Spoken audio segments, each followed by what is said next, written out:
మొత్తం మీద కవిత బయటికి విడుదలవుతున్న నేపథ్యంలో ఉద్యమకారులు కావచ్చు ఆ రోజు తనతో పాటుగా తననే తనని పట్టుకొని తన చేయి పట్టుకొని నడిపిస్తూ ముందుకెళ్ళినటువంటి కొంతమంది ఉద్యమకారుల వర్షన్ ఇదంతా కూడా.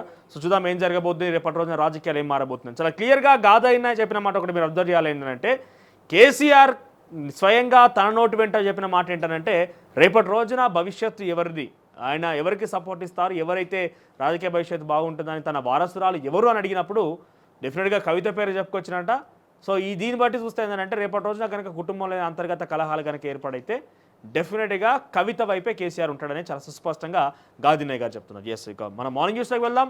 ముందుగా మార్నింగ్ న్యూస్లో వివిధ వార్తాపత్రికలో వచ్చిన హెడ్లైన్స్ చూసే ప్రయత్నం చేద్దాం.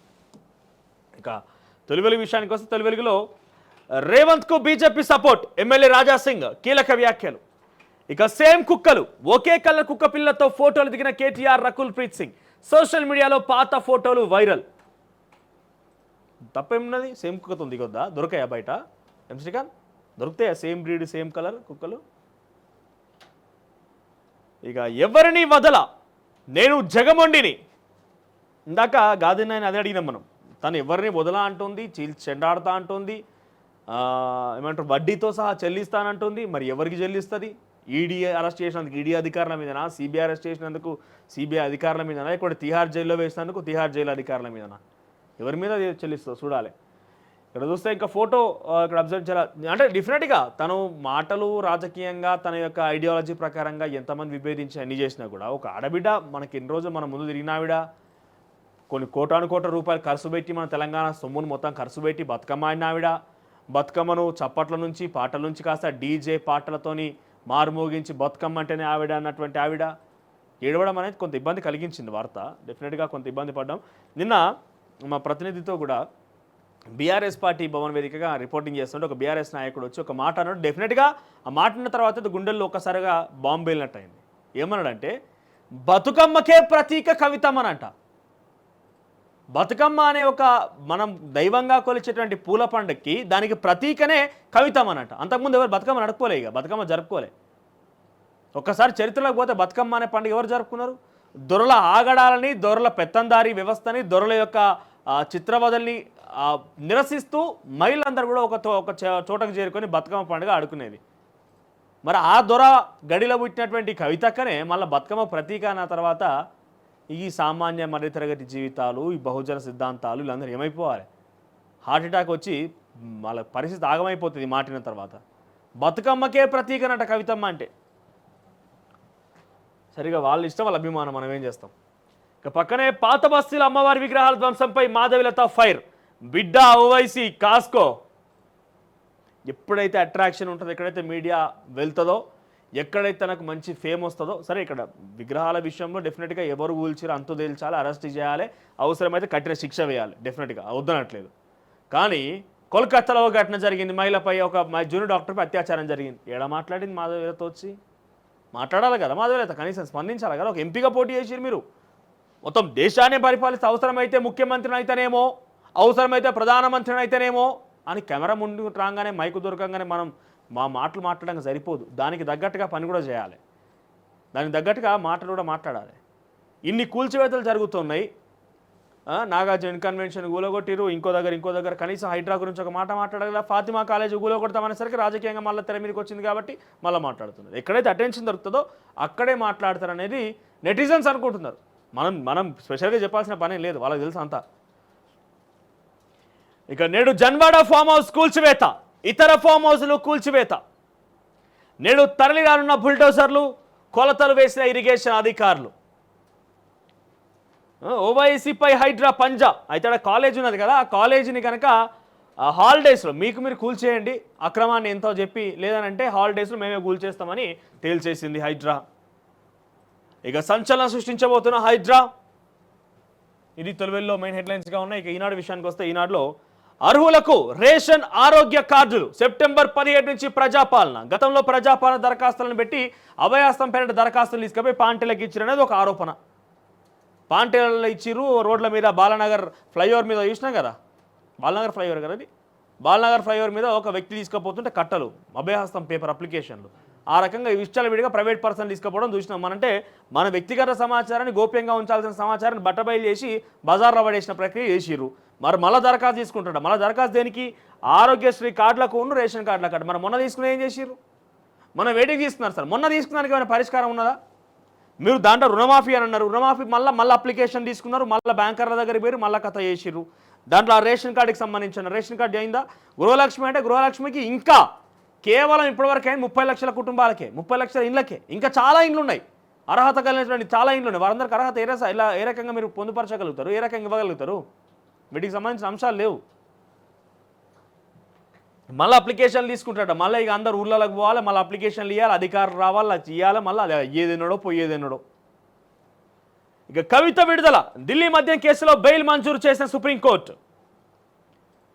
తర్వాత గోషామహల్లో ఉస్మానియా హాస్పిటల్ అక్కడి నుంచి తరలించి గోషామహల్లో కొత్తగా ఏర్పాటు చేస్తున్నారట. 32 ఎకరాల భవనాల నిర్మాణం. వచ్చే ఏడాదిలోపు 15 నర్సింగ్ కాలేజీలకు భవనాలు. స్పీడ్ సమీక్షలో ముఖ్యమంత్రి రేవంత్ రెడ్డి అట. ఇక అదృష్టం అంటే ఈయనది. ఆయన ఎవరు తెలుసా? అదృష్టం అంటే ఈయనది. ఈయన మాన్య భారతదేశ హోంమంత్రి అమిత్ షా గారి తనయుడు. ఆయన క్రికెట్ ఆడిన వీడియో ఒకటి ఉంటుంది ట్విట్టర్లో, యూట్యూబ్లో మీరు సెర్చ్ చేయండి, దొరుకుతుంది.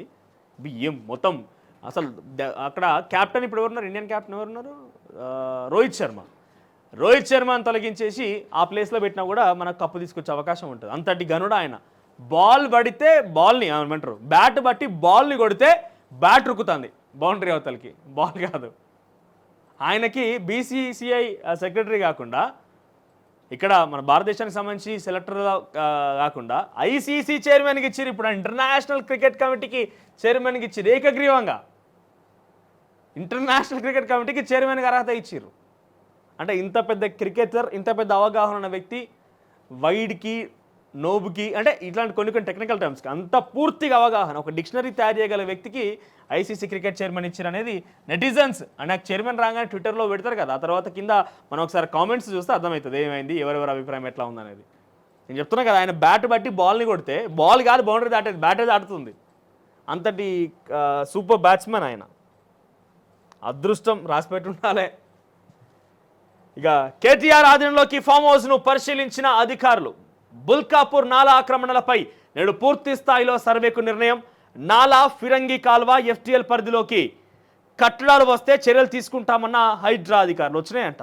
సుమారుగా 13 గంటల జాగని ఈ ఫామ్ హౌస్లో ఈ నాలాపై, ఈ ఫిరంగి కాల్వను బుల్కాపూర్ నాలాపై నిర్మించున్నదట. ఎఫ్టీఎల్ బఫర్ జోన్లో ఉన్నదట. అదంతా ఒక పూర్తిగా నాలా మీదనే మెయిన్ గేట్ ఉందట, ఎంట్రన్స్ గేట్. ఆ తర్వాత ఆ బఫర్ జోన్ కూడా క్యాలిక్యులేట్ చేస్తే సుమారుగా అటు 13 గుంటలు వస్తుందట ఫామ్ హౌస్ నిర్మాణం. సో కూలగొట్టుడు గ్యారంటీ. ఇక పారా సంబరం, పారా ఒలింపిక్స్ ప్యారిస్లో ప్రారంభమైనాయంట.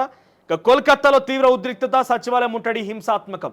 సో నిన్న సుమారుగా కొన్ని వేల సంఖ్యలో సచివాలయం ముట్టడికి వచ్చిరు. అక్కడ కలకత్తాలో జూనియర్ డాక్టర్ యొక్క అంటే కేసుకు సంబంధించి ఎటువంటి పురోగతి లేకపోవడం, ఇంకా తేల్చడం లేదంటూ కూడా విద్యార్థి సంఘాలు పిలుపునిచ్చిన సెక్రటరియట్ ముట్టడికి వచ్చిన నేపథ్యంలో ఒక 6,000 మంది పోలీసు అధికారులు అప్పటికి చెప్తూ వస్తున్నారు, ఇన్వెస్టిగేషన్లో ఉంది, తేలుస్తాం అధికారులు చెప్తున్నప్పటికీ విద్యార్థి సంఘాలు వినకపోవడంతో బాష్పవాయువులు ప్రయోగించి వారి మీద వాటర్ కొట్టేసి చెల్లాచెదరి చేసేసి లాఠీ చార్జ్ కూడా చేశారు. మొత్తం ఆగమైంది కోల్కతా మొత్తం. నిన్న ఇంకా ఏంటి బెయిల్పై మాటల మంటలు. భాజపా బారాసాకు కుమ్మక్కుతోనే కవిత విడుదల అంటున్న కాంగ్రెస్. ఇక ఆ వ్యాఖ్యలు ఉపసంహరించుకోవాలన్న బారాస. ఇది బారాస కాంగ్రెస్ల సమిష్టి విజయమన్న సంజయ్పై సీజేఐకి ఎక్స్ ద్వారా కేటీఆర్ ఫిర్యాదు. ఇక తర్వాత పక్కనే వ్యాక్సిన్ విడుదల చేస్తున్న జాకోబ్ జాన్. ఏంటిది ఇది? కలరా నివారణకు హిల్కాల్ టీకా నోటి ద్వారా తీసుకునే వీలు. ఏడాదికి 20 కోట్ల డోసులు తయారీ. Bharat Biotech executive chairman doctor Krishna ఎల్లా. పక్కనే స్పాట్ కౌన్సిలింగ్ పై వెనకడుగు. ఈసారి కళాశాలల యాజమాన్యాలకే భర్తీ బాధ్యతను అప్పగించిన విద్యాశాఖ. ఇక మూఢనమ్మకానికి బందీలు, అయిన వారి అజ్ఞానానికి సమిధలు. ఇనుప సంఖ్యల ఉచ్చులో మానసిక దివ్యాంగులు. వారిపై దైవం ఆజ్ఞ పేరిట అమానవీయం. ఇక వరంగల్ జిల్లాలోని ప్రార్థనా స్థలంలో అల్లాడుతున్న బాధితులు.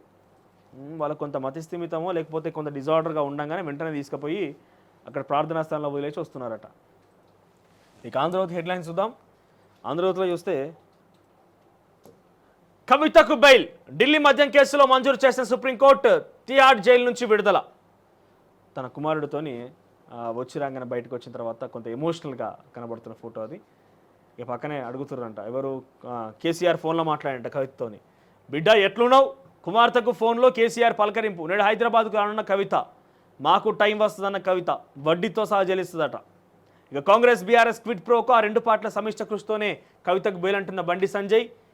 బీజేపీ బీఆర్ఎస్ కుమ్మక్కుతోనే అంటున్న పొన్నం ప్రభాకర్. ఇక నాలా కబ్జా చేసి కట్టారు, జన్వాడ ఫామ్ హౌస్ పై బీఆర్ఎస్ సాయంలో అధికారుల నివేదిక. గతంలో కూడా ఎప్పుడైతే రేవంత్ రెడ్డి డ్రోన్ ఎగిరేసి ఆ ఫామ్ హౌస్ మీద కొన్ని చర్యలు తీసుకోవాలని చెప్పి ఫిర్యాదు చేసిండో, ఆ ఫిర్యాదు చేసినప్పుడు ఈ అన్ని అంశాలు తేల్చిరు. ఇక్కడ బుల్కాపూర్ చెరువు మీద అక్కడ కట్టిరు అనేది తేల్చేసిరు. కానీ దాన్ని గోప్యంగా ఉంచినది ఏం చేయలేకపోయారు. ఇప్పుడు హైడ్రా వచ్చింది కదా, ఇక గుండెల్లో రైలు మురుగు మొదలవుతున్నాయి. అయితే అది కేటీఆర్ నా ఫామ్ హౌస్ కాదు, నా ఫ్రెండ్ది ప్రదీప్ రెడ్డిది అంటున్నాడు.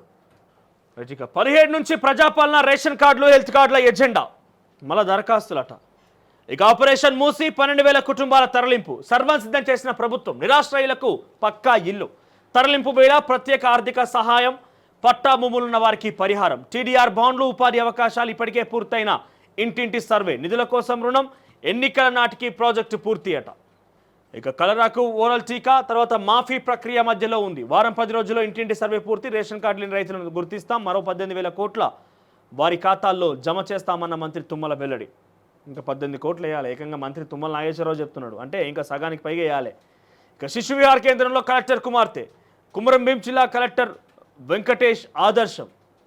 ఇంకో ఇట్లాంటి నిర్ణయం నేను పదే గతంలో చెప్పిన, ఇప్పుడు చెప్తున్నాను. అంటే ఏకంగా కలెక్టర్ అండి, కలెక్టర్ వెంకటేష్ అనే వ్యక్తే ఒక శిశు విహార్ అనే ప్రభుత్వ పాఠశాలకు తీసుకుపోయి తన కుమార్తెను అక్కడ జాయిన్ చేసిందని. అంటే గటువంటి చర్య తీసుకొని గటువంటి కొంత విషయంలో ముందుకు వచ్చి ప్రభుత్వ ఉద్యోగాలు చేసే ప్రతి ఒక్కరు, ప్రభుత్వం నుంచి జీతం తీసుకున్న ప్రతి ఒక్కరు కనుక తమ పిల్లల్ని ప్రభుత్వ పాఠశాల చేర్పిస్తే సరే. ఈ ప్రభుత్వ పాఠశాల చేర్పించాలనేది డెఫినెట్గా ఒక అంశంగా పొందుపరచాలి ప్రభుత్వ ఉద్యోగికి.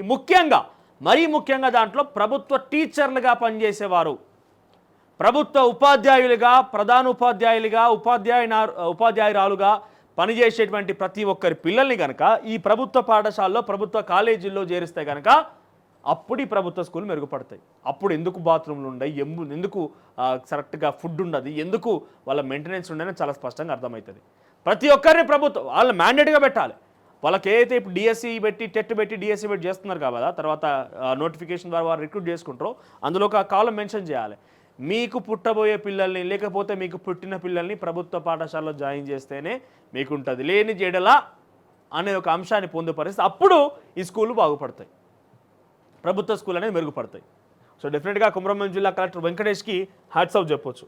ఇక ప్లాట్ల విలువ 15 నుంచి 30% పెరిగినాయట. సాగు భూములు, ప్లాట్ల విలువ 100% పెంచే యోచన. రాష్ట్ర వ్యాప్తంగా విలువల పెంపు ఖాయం. ప్రాథమిక కసరత్తు పూర్తి చేసిన సర్కార్. స్థానిక సంస్థ ఎన్నికల తర్వాత అమల్లోకి ఏటా శాస్త్రీయంగా పెంచాలని నిర్ణయం. 2023-24లో రిజిస్ట్రేషన్ శాఖ రాబడిలో ఫ్లాట్ నుంచే 5,115 కోట్లు. మొత్తం ఆదాయంలో ఇది 35.1%. ఇక ఆ తర్వాత స్థలాల నుంచి 22%.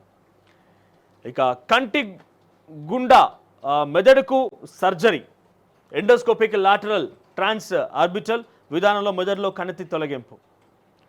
ఇక డెంగీ కట్టడికి కంట్రోల్ రూమ్ ఏర్పాటు చేయాలని మంత్రి దామోదర్ ఆదేశం.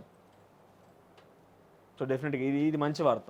మనం కూడా చెప్పినాం కదా, దామోదర్ రాజనరసింహ గారు దయచేసి మీరు సెక్రటరీ వీడి బయటకు వచ్చి కొంత సమీక్షలు పెట్టడా, లేకపోతే ఒక విషయాన్ని బయటకు తీసుకొచ్చడా, స్పాట్ ఇన్స్పెక్షన్ చేసా చేయండి అని చెప్పి. సో దానికి సంబంధించి కొంత ఇది మనకు పాజిటివ్ కనబడుతుంది. ఇక రాష్ట్రాన్ని వణికిస్తున్న విషజ్వరాలు. వరంగల్, మహబూబ్నగర్ జిల్లాలో 5 మృతి. మహబూబ్నగర్ జిల్లాలో అతిసారతో ప్రాణాలు కోల్పోయినటువంటి వృద్ధుడు. ఇక పాత కార్లు తుక్కుకిస్తే కొత్త వాటిపై కిక్కు. పాత వాహనాలు స్క్రాప్ సర్టిఫికేట్ తీసుకెళ్తే కొత్త వాహనాలు ఎక్స్ షోరూమ్ ధరపై డిస్కౌంట్. ఇక ప్రయాణికుల వాహనాలపై 1.5% లేదా 20,000. పాత వాహనాలను స్క్రాప్కి ఇచ్చినామని చెప్పి మనం చూపిస్తే 20,000 అంట. 20,000 స్క్రాప్కి ఇచ్చిన ఎందుకు, దానికి 20,000 డిస్కౌంట్ ఎందుకు? ఇక అమ్మ అధ్యక్ష పదవికి మోహన్ లాల్ రాజీనామా. Association of Malayalam movie artist దానికి మోహన్ లాల్ రాజీనామా చేసిందట. ఇక విద్యార్థుల ర్యాలీతో రణరంగంలో కోల్కతా. ఇక జగన్ అండతో సజ్జన్ బచ్గయ. ముంబైలో సజ్జన్ జిందాల్పై నటి రేప్ కేసు, ఆమెను దారికి తెచ్చేందుకు ఏపీలో కేసు. ఇక కౌంటర్ కేసు వ్యూహంలో సజ్జల పాత్ర, సజ్జల రామకృష్ణారెడ్డి. ఇక ఆగమేఘాల మీద ముంబై వెళ్ళి నటి అరెస్టు, తల్లిదండ్రులను అరెస్ట్ చేసి చిత్రహింసలు, రాజుకి అంకరించాకే ఆమె బెయిల్పై విడుదల. ఇది ఆంధ్రజ్యోతిలో ఉన్న హెడ్లైన్స్. ఇక వెలుగు విషయానికి వస్తే వెలుగులో హెడ్లైన్స్ చూస్తే కనుక ఫిరంగి నాలాపై జన్వాడ ఫామ్ హౌస్. ఇదిగో ఇది నాలా, ఇది మెయిన్ ఎంట్రన్స్ గేటు. ఇది ఒకసారి జూమ్ చేసుకో సార్. ఇది నాలా, ఇది గేటు. సో నాలా పైనే ప్రధానంగా గేట్ ఉన్నది. దీంతో పాటుగా ఈ నాలా నుంచి సుమారుగా 9 మీటర్లు. అయితే ఇక్కడ ఒక కండిషన్ ఏంటంటే ఎక్కడైనా కూడా 30 ఎకరాల పైబడి కనుక ఏదైనా చెరువు ఉంటే దానికి FTL నుంచి 30 మీటర్ల బఫర్ జోన్ ఉంటుంది. ఇది కండిషన్ అందులో మనం చూస్తే. తర్వాత నాలా ఉందనుకోండి, ఒక నాలా ఉంటే నాలా నుంచి ఎంతటి నాలా అయినా కూడా 9 మీటర్ల బఫర్ జోన్, 9 మీటర్ల ఎక్స్టెన్షన్ చుట్టూ, ఇటువైపు 9 మీటర్లు, ఇటువైపు 9 మీటర్లు, అట్లా ఆ రకంగా ఉంటుంది. సో ఈ 9 మీటర్ల దగ్గర విషయానికి వస్తే మెయిన్ గేటే ఇక్కడ ఉందనంటే దీని నుంచి 9 మీటర్లు అంటే సుమారుగా 13 గుంటల స్థలం ఉన్నదంట.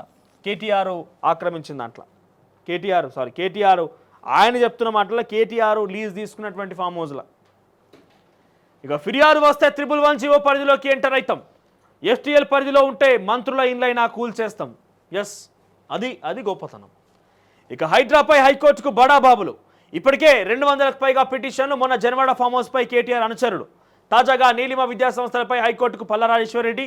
గడిచిన 10 ఏళ్లలోనే అత్యధికంగా అక్రమ నిర్మాణాలు. ఇక ICC చైర్మన్గా జైషా. గుజరాత్ వర్షాలకు 7 మృతి. ఇక చేపల వేటకు వెళ్ళి 3 మృతి. ఎక్కడిది? ఆదిలాబాద్ జిల్లా పొచ్చర శివార్లు గ్రామంలో మంగళవారం ఈ ఘటన చోటు చేసుకుందంట. ఇక తిహార్ జైలు నుంచి కవిత రిలీజ్. లిక్కర్ స్కామ్లో బెయిల్ మంజూరు చేసిన సుప్రీంకోర్టు. ఇక రేషన్ హెల్త్ కార్డుల కోసం ప్రజాపాలన. ఆ తర్వాత బీసీ కమిషన్ ఏర్పాటుకు సీఎం గ్రీన్ సిగ్నల్. 1-2 రోజుల అధికారిక ప్రకటన. ప్రస్తుతం బీసీ కమిషన్ చైర్మన్గా ఎవరు? వక్లాభరణం కృష్ణమోహన్ రావు ఉన్నాడు. ఆయనకి హుజరాబాద్ ఎలక్షన్స్ వల్ల ఆయన కూడా టికెట్ ఆశించిన హుజరాబాద్ది. ఆ తర్వాత ఆయన్ని బీసీ కమిషన్ చైర్మన్గా ఇటు బదిలీ చేసిరు. ఇటు ఆయనకు కొంత గతంలో సభ్యుడిగా పనిచేసింది కాబట్టి అవగాహన కూడా ఉంది. సో బీసీ కమిషన్ చైర్మన్గా వక్లాభరణం కృష్ణమోహన్ రావు కొనసాగుతున్నాడు. కొంత ఈ ప్రభుత్వం మారినాక కూడా ప్రభుత్వాన్ని కూడా కొంత దగ్గరగానే తిరుగుతున్నాడు. ఫ్రెండ్షిప్ కొంత కంటిన్యూ చేసే ప్రయత్నం చేస్తున్నాడు. కానీ ప్రభుత్వం కొంత ఆయన మార్చాల ఆలోచనలో ఉన్నదట. గోపిశెట్టి నిరంజన్కి అవకాశం ఉందంట. ఇక కవిత విడుదలపై ఎవరి వర్షన్ అయింది? బీజేపీ బీఆర్ఎస్ కుమ్మక్కుతోనే అంటున్నాడు PCC working president Mahesh Kumar Goud. ఇక ఇది బీఆర్ఎస్ కాంగ్రెస్ విజయం అంటూ బండి సంజయ్ చెప్పుకొస్తున్నాడు. ఇక న్యాయమే గెలిచిందని కేటీఆర్ మాట్లాడుతున్నాడు. స్టూడెంట్లపై లాఠీ చార్జ్. కోల్కతాలో హైటెన్షన్. జూనియర్ డాక్టర్ ఘటనపై నిరసిస్తూ ర్యాలీ. ఇక రాజ్యసభ సభ్యుడిగా అభిషేక్ మను సింఘ్వి ఏకగ్రీవం. ఆయన తరపున ధృవీకరణ పత్రం తీసుకున్న PCC వైస్ ప్రెసిడెంట్ నిరంజన్. ఇక సుందిల్లా అన్నారం బ్యారేజీల లొకేషన్స్ మారినాయి. నిర్మాణ సమయంలో అన్నారం డిజైన్ చేంజ్. ఆ తర్వాత నర్సింగ్ స్టూడెంట్పై ఆటో డ్రైవర్ రేప్. మహారాష్ట్రలో ఘోరం. 21 రోజుల్లో ఫిర్యాదులు పరిష్కారం అట. ఇక చివరిగా నమస్తే తెలంగాణ. ఏముంటుంది ఇలా కవితకు పెద్ద బ్యానర్ ఐటమ్ ఉంటుంది. కవితకు బెయిల్. 20 నెలల దర్యాప్తులో తేల్చింది 0. నిన్న కేటీఆర్ ఏమన్నాడు? బండి సంజయ్ మాట్లాడితే కంటెంప్ట్ ఆఫ్ కోర్టు కింద అవుతుంది. బండి సంజయ్ తప్పుగా మాట్లాడి కేంద్ర మంత్రిగా ఉండి అని చెప్పి ఎక్స్ ద్వారా మనం చూస్తాం. ఇందాక ఎక్స్ ద్వారా ట్విట్టర్ ద్వారా కోర్టుకి ఫిర్యాదు చేసింది సుప్రీంకోర్టుకి. ఇక్కడ 20 నెలల దర్యాప్తులో తేల్చింది 0 అనే మీరు మాట్లాడారు కదా. మరి CBI ఈడీలను తప్పుదోవ పట్టించి సుప్రీంకోర్టు న్యాయస్థానాన్ని, ఢిల్లీ హైకోర్టుని, ట్రయల్ కోర్టు, రోజ్ అవెన్యూ కోర్టుని ఇంతమందిని తప్పుదోవ పట్టించే విధంగా వాళ్ళు 0 అని తేల్చారు కదా. మరి మీ మీద ఏం కేసులు వేయాలి? 0 అని మీరు తేల్చేసారు డైరెక్ట్గా. ఏం తేలివలే ఇక వాళ్ళతో ఏం కాలేదన్నట్టుగా 0 అని తేల్చేసారు. మీ మీద ఎన్ని కేసులు వేయాలి? నమస్తే తెలంగాణకి ఎటువంటి నోటీసులు జారీ చేయాలి? కొంత ఏమంటారు కొద్దిలో గొప్పైనా సరే మీకు ప్రేమ ఉంటే ఉండొచ్చు. పత్రికలు మీకు వాళ్ళ వ్యవస్థలు వాళ్ళ యాజమాన్యాలు కాబట్టి ప్రేమ ఉంటే ఉండొచ్చు. కానీ కొద్దిలో గొప్పన వాస్తవాన్ని బయట పెట్టాలి. కానీ ఎప్పుడు చూసినా విషయంగా వార్తలు, తప్పుదో పట్టించే వార్తలతోని నమస్తే తెలంగాణ ఒకప్పుడు ఉద్యమం సమయంలో నమస్తే తెలంగాణ వస్తే దీంట్లో అయితే మన వార్తలు వస్తాయని రకంగా నుంచి ఇప్పుడు నమస్తే తెలంగాణ అంటే దీన్ని చూస్తే నవ్వుకోవచ్చు కాసేపు అనేదాకా తెరదీసింది. అంతటి ఘనతను సాధించగలిగింది. అది మనం అనుకుంటా మాట కాదు, ఎవరడినా చెప్తారన్నమాట. మన వ్యక్తిగత ఆరోపణ లేకుండా తెలుగులకు చెప్తున్న మాట కాదు, ఎవరిని అడిగినా చెప్తారన్నమాట. ఇక అభియోగాలు సరే, ఆధారాలేవి? దర్యాప్తుపై ప్రశ్నల వర్షం. ఇది కుంభకోణమా? అయితే రుజువేందో చూపండి. ఇన్నాళ్ళు కనీసం ఒక్క ఆధారమైనా సమర్పించారా? ఢిల్లీ మద్యం కేసులో CBI ఈడీకి సుప్రీం చివాట్లు. ఇక బండివి చౌకబారు ప్రేలాపనలు, ఎమ్మెల్సీ కవితకు న్యాయస్థానం ఇచ్చిన బెయిల్ను కాంగ్రెస్ బీఆర్ఎస్ బంధంతో పోల్చడం దుర్మార్గం. తర్వాత కవితకు సుప్రీంకోర్టు బెయిల్ మంజూరు చేయడంపై హైదరాబాద్ ఆర్టీసీ క్రాస్ రోడ్స్లో బీఆర్ఎస్ శ్రేణుల సంబరాలు. ఇక పేపర్ పైనే ఫీవర్ సర్వే, 4.44 కోట్ల మందికి స్క్రీనింగ్ చేసినట్టు వైద్యశాఖ లెక్కలు, రాష్ట్ర జనాభాను మించిన సర్వేనా. మొన్న నేను కూడా ఆశ్చర్యపోయింది ఇదే, 4.4 కోట్ల మందికి స్క్రీనింగ్ టెస్ట్ చేసినామని అంటే మరి నాకైతే నేను కూడా తెలంగాణలో ఒక వ్యక్తి నేనే, మా కెమెరామ్యాన్ ఉన్నాడు, మా టీం ఒక 20-30 మంది ఇక్కడ చూస్తున్నారు, ఆల్రెడీ పనిచేస్తున్నాం. మాకు ఎవరికైతే జరిగింది ఏమన్నా ఫీవర్ టెస్ట్? మీకు ఇట్లా ఎవరికైతే ఫీవర్ టెస్ట్ జరగలే, మామూలు కనీసం పట్టించుకుని తెలంగాణలో ఉన్నాం. మరి 4 కోట్ల మందిలో కనీసం మేము ఒక్కరు మా 20 మందినే మర్చిపోయిర్రా? పోనీ మా కుటుంబాలైనా కేవలం పేపర్లకు మాత్రమే పరిమితం చేసారా సర్వే? మొన్ననే ఆశ్చర్యపోయిన వార్త చదవంగానే. ఇక మంత్రి ఉక్కిరి బిక్కిరి, రుణమాఫీపై ఖమ్మంలో తుమ్మల గేరావ్, తమ రుణాలు సంగతి ఏందని నిలదీసిన రైతులు, కారు దిగొచ్చిన మంత్రి సహనం కోల్పోయి ఆగ్రహం. నిజాన్ని అడిగితే గిట్లే ఉంటుంది. ఇక ఆర్టీసీ కార్మికుల రణబేని, యాజమాన్యం సర్కార్ నిర్లక్ష్యంపై పోరుబాట, రాష్ట్ర వ్యాప్తంగా నల్ల బ్యాడ్జీలతో కార్మికుల నిరసన, ఎన్నికల హామీలు అమలు చేయాలని డిమాండ్, ప్రభుత్వం స్పందించకుంటే ప్రత్యక్ష పోరంటున్న నేతలు. ఇక కౌలు రైతు ఆత్మహత్య, మెదక్ జిల్లాలో అప్పుల బాధతో ఊరేసుకొని ప్రవీణ్ ఆత్మహత్య, ఉపాధి కరువై ఆటో డ్రైవర్ బలవన్మరణం, ప్రాణం తీసుకున్న మరో నేతన్న.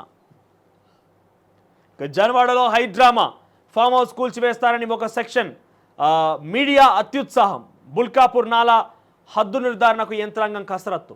జన్వాడలో రెవెన్యూ నీటిపారుదల శాఖ అధికారుల పరిశీలన, గండిపేటకు 2 కిలోమీటర్లకు పైగా దూరంలో జన్వాడ, గండిపేటకు దూరంగానే ఉన్నది. ఇక్కడ నుంచి ఈ కాలువ, ఈ బుల్కాపూర్ నాలా అనేది ఉస్మాన్ సాగర్కి పోతుందట. వర్షం పడ్డ తర్వాత వాటర్ మొత్తం వల్ల పడిపోయి ఆ వర్షం నీరు అంతా కూడా ఉస్మాన్ సాగర్కి పోయే నాలని అంటుంది. దాన్ని కబ్జా చేసినావు. టీవీ హెడ్లైన్స్గా ఉన్నాయి. ఒక్కసారి కమ్యూనిటీలో ఒక పోల్ పెట్టు, కవితక్క విడుదలపై మీ అభిప్రాయం ఏంటి? కదాకర్ చెప్పి, ఎందుకంటే ప్రజల అభిప్రాయం ముఖ్యం. ఎందుకంటే తెలంగాణ రాష్ట్రానికి ఆడబిడ్డగా చెప్పుకున్నది కదా, మరి ఆడబిడ్డ బయటకు వస్తే తెలంగాణ ప్రజలు ఏమంటారో తెలుసుకోవాలి కదా.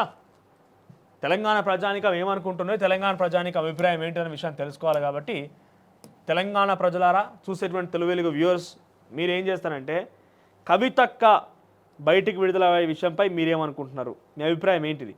అంటే తను ఒక న్యాయబద్ధంగా చట్టాన్ని ఎదుర్కొని తప్పు ఏమీ జరగలేదు అన్నట్టుగా తేల్చి బయటికి రాలేదు ఆవిడ. ఎగ్జంప్షన్ మాత్రమే. ఇక బెయిల్ అనేది తనకున్నటువంటి హక్కుగా బయటకు వచ్చింది. ఆ హక్కు నుంచి బయటకు వచ్చింది తప్ప తను పూర్తిగా నిర్దోషి అనే విషయాన్ని ఎక్కడ కూడా తేల్చలేకపోయారు. సో మరి మీ అభిప్రాయం తెలియజేయండి.